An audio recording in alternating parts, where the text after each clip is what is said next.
Aqui no canal Pretos FC para falar da terceira rodada do Campeonato Paulista. Um campeonato muito equilibrado em mais um fim de semana de 8 jogos realizados. Realmente um campeonato duro para esse início, até surpreendente de alguma forma em relação aos times grandes e com os times menores impondo várias dificuldades. Então vamos lá, começando pelo clássico, né? Palmeiras e São Paulo 0-0 no Allianz Parque. Para mim um jogo de início de temporada, um clássico na terceira rodada nem sempre é legal, mas você tem que acomodar, como são vários clássicos, você tem que botar aí no meio, entre o início e o meio do campeonato, para que você não chegue nas duas últimas rodadas decidindo vaga pelos clássicos. Tudo bem? Não sei se seria ruim isso, mas tudo bem. 0-0 Palmeiras e São Paulo, um jogo absolutamente normal e comum. E aí o Palmeiras chegando a 5 pontos em 9 disputados. E o São Paulo também. Palmeiras e São Paulo com 5 pontos em 9. O Palmeiras até surpreende, que ele poderia ter 9 em 9 e não tem. Então realmente chama atenção. Aliás, depois do clássico, o Abel Ferreira deu uma entrevista batendo forte na diretoria, que tem que estar mais presente, não pode ficar só mandando e-mail, que ele quer jogadores que cheguem para jogar, que ele gosta de jogadores de qualidade. Eu só acho que achei um exagero a entrevista do Abel Ferreira, porque quando começou o campeonato, todo mundo falava que o Palmeiras era favorito. E continua sendo. E lá na frente ele vai estar disputando o título, provavelmente. Que o elenco do Palmeiras não precisava de muita gente. Aí o Scarpa já iria sair desde agosto do ano passado. Não houve a reposição rápida. E o Danilo foi negociado agora. E também não vai haver a reposição provavelmente no mesmo nível. Por quê? Jogadores desse nível, ou você paga caro para tê-los, ou você espera a janela do meio do ano na Europa. Porque dificilmente você vai tirar alguém de algum time agora no futebol europeu. Até no futebol no mundo árabe também, que não é fácil negociar com os caras, e aí você tem que gastar. Se o Palmeiras não quer gastar, e aí vai ter que chegar no mercado no jogador médio, aí vai ser difícil contratar. Aí você traz o Lopes, você traz o Tabata, você traz um nível de jogador absolutamente normal, perto dos jogadores que tu tens.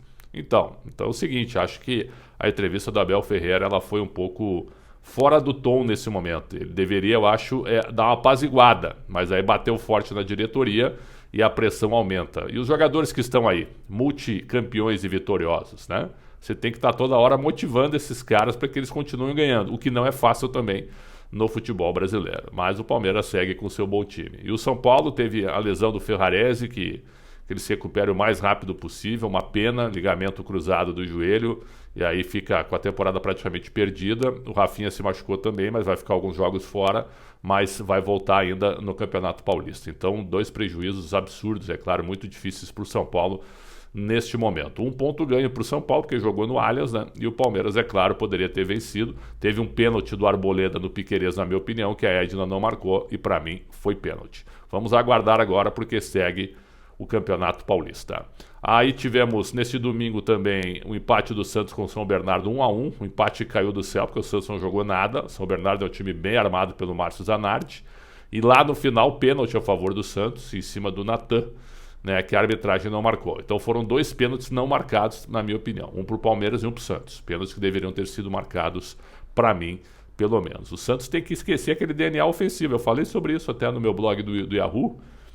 Tem que trabalhar jogo a jogo e saber que com o elenco que tem, o Santos tem que jogar defensivamente, né? E você jogar com 3 volantes e 3 atacantes, sem um meia de origem, né? Sem um armador, a situação fica muito difícil. O Santos não jogou nada e o empate caiu do céu. O Santos tem 4 pontos em 9 e achei que o início ia ser melhor do que na temporada passada. Tivemos também Inter de Limeira e Corinthians 0-0 no sábado, jogo muito fraco. Fernando Lázaro disse que o gramado, o nível de competição, a bola aérea, tudo isso prejudicou, mas isso é esperado. Você vai jogar no interior, você não vai ter facilidade. Então o Corinthians jogou mal. Acho que a arbitragem poderia ter dado um pênalti em cima do Juliano, né? Fez vistas grossas também, então foram 3 pênaltis que você poderia pelo menos ir no VAR analisar e discutir, né? Mas nem isso aconteceu. Então acho que vai um pouquinho para conta da arbitragem, mas não justifica também o mau futebol apresentado pelo Corinthians. O Corinthians tem 4 pontos em 9, pouco também para a projeção. Aí tivemos, só para os outros jogos que a gente está sempre batendo na tecla, Água Santa e São Bento 1-1. O Bentão faz uma boa campanha. A vitória maravilhosa da Portuguesa 3-0 sobre o Bragantino. Uma vitória realmente que eu achei que a Portuguesa poderia perder o jogo, porque o Bragantino é um time de Série A, né? E aí eu olhei para a escalação do Bragantino, a Portuguesa foi para cima. Evidente que o gol marcado cedo no frangaço do goleiro Cleiton ajudou, mas a Portuguesa não tem nada a ver com isso. E depois a Lusa confirmou a vitória com uma atuação muito boa. 4 pontos em 9 a Portuguesa. Vamos lá, Lusa.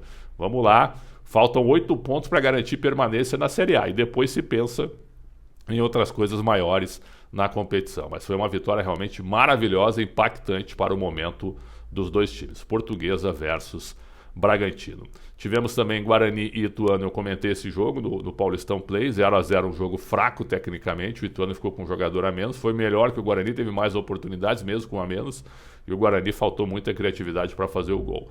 E ainda tivemos Ferroviária 1, Santo André 2, Santo André com 6 pontos, o único time que tem 6 pontos na classificação geral é o líder hoje, 2 vitórias em 3 jogos, e a Ferroviária tem apenas uma vitória em 3 depois dessa derrota em casa. E aí tivemos Botafogo e Mirassol 1-1.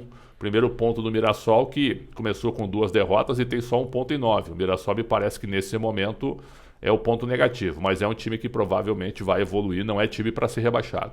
Aliás, o rebaixamento desse ano vai ser um equilíbrio gigantesco, porque a gente começa o campeonato com uma diferença da melhor campanha 6 pontos para os 2 piores, Mirassol e Água Santa com 1 ponto, diferença de apenas 5 pontos do primeiro para o 14º, para o 15º e 6º.